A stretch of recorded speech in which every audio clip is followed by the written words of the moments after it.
ನಮಸ್ಕಾರ, ನ್ಯೂಸ್ 26ಗೆ ಸ್ವಾಗತ. ಮಾಲಾಧಾರಿಗಳ ಮೇಲೆ ಕಲ್ಲು ತೂರಾಟ ಖಂಡಿಸಿ 25ರಂದು ಬೃಹತ್ ಪ್ರತಿಭಟನೆ.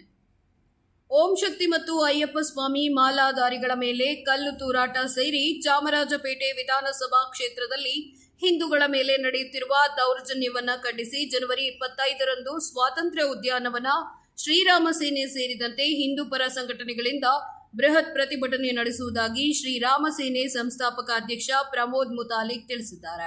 ಸೋಮವಾರ ಸುದ್ದಿಗೋಷ್ಠಿಯಲ್ಲಿ ಮಾತನಾಡಿದ ಅವರು, ಸಚಿವ ಜಮೀರ್ ಅಹಮದ್ ಪ್ರತಿನಿಧಿಸುವ ಕ್ಷೇತ್ರ ತಾಲಿಬಾನ್ ನಂತಾಗಿದೆ. ಇಲ್ಲಿ ಹಿಂದೂಗಳ ಅಸ್ಮಿತೆ ರಕ್ಷಿಸಿ ಹಿಂದೂಗಳು ಭಯಮುಕ್ತವಾಗಿ ಜೀವನ ನಡೆಸುವಂತೆ ಧೈರ್ಯ ತುಂಬುವ ಸಂದೇಶ ರವಾನಿಸುವ ನಿಟ್ಟಿನಲ್ಲಿ ರಾಜ್ಯದ ಹಿಂದೂ ಪರ ಸಂಘಟನೆಗಳು, ಅಯ್ಯಪ್ಪ ಹಾಗೂ ಓಂ ಶಕ್ತಿ ಮಾಲಾಧಾರಿಗಳು ಒಗ್ಗೂಡಿ ಪ್ರತಿಭಟನೆ ಆಯೋಜಿಸಲಾಗಿದ್ದು 5,000ಕ್ಕೂ ಹೆಚ್ಚಿನವರು ಸೇರಲಿದ್ದಾರೆ ಅಂತ ತಿಳಿಸಿದರು.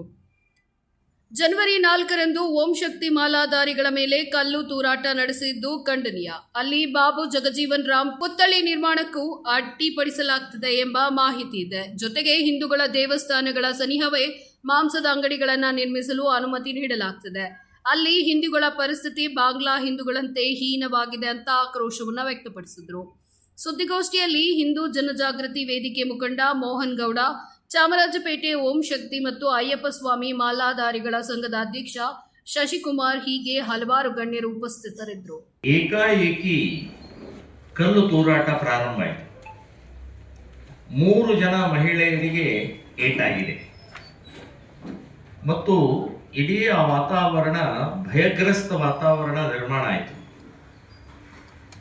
ಆಮೇಲೆ ಯಥಾ ಪ್ರಕಾರ 3 ಜನ ಅಪ್ರಾಪ್ತರನ್ನ ಬಂಧಿಸಿ ನಾಟಕ ಮಾಡುವಂತಹ ಪ್ರಕ್ರಿಯೆ ನಡೆದೋಯಿತು. ಇದನ್ನ ಬಹಳ ಹಗುರವಾಗಿ ತಗೊಂಡಿದ್ದಾರೆ ಅಲ್ಲಿಯ ಸಚಿವರು. ಸನ್ಮಾನ್ಯ ಜಮೀರ್ ಅಹಮದ್ ಅವರು ಇದೇನು ಬಹಳ ಇದಲ್ಲ, ಸಣ್ಣ ಹುಡುಗರು ಯಾರೋ ಆಟ ಆಡ್ತಾ ಇರೋ ಕಲ್ಲು ಎಸೆದಿದ್ದಾರೆ. ಸ್ವಾಮಿ, ಕಲ್ಲು ಎಸೆಯೋದು ಆಟ ಆಡೋದಲ್ಲ ಇದು. ಇದನ್ನ ನೀವು ಬಹಳ ಹಗುರವಾಗಿ ತಗೊಂಡಿದ್ದೀರಿ. ನಾವು ಇಡೀ ರಾಜ್ಯಾದ್ಯಂತ ಅಯ್ಯಪ್ಪ ಸ್ವಾಮಿಗಳು ಮತ್ತು ಓಂ ಶಕ್ತಿಯ ಭಕ್ತ ಮಂಡಳಿಗಳು ಬಹಳ ಗಂಭೀರವಾಗಿ ತಗೊಂಡಿದ್ದೀವಿ ನಾವು. ಇದು ಕಲ್ಲು ಅಯ್ಯಪ್ಪ ಸ್ವಾಮಿ ಮತ್ತು ಓಂ ಶಕ್ತಿಯ ಮೇಲೆ ಎಸೆದದ್ದಲ್ಲ. ಇದು ಹಿಂದೂ ದೇವತೆಗಳ ಮೇಲೆ ಎಸೆದಿದ್ದು, ಹಿಂದೂ ಧರ್ಮದ ಮೇಲೆ ಎಸೆದಂತ ಕಲ್ಲಿದು.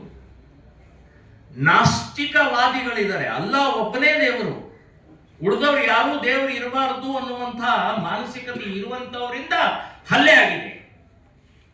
ಬರೇ ಇದು ಒಂದೇ ಅಲ್ಲ.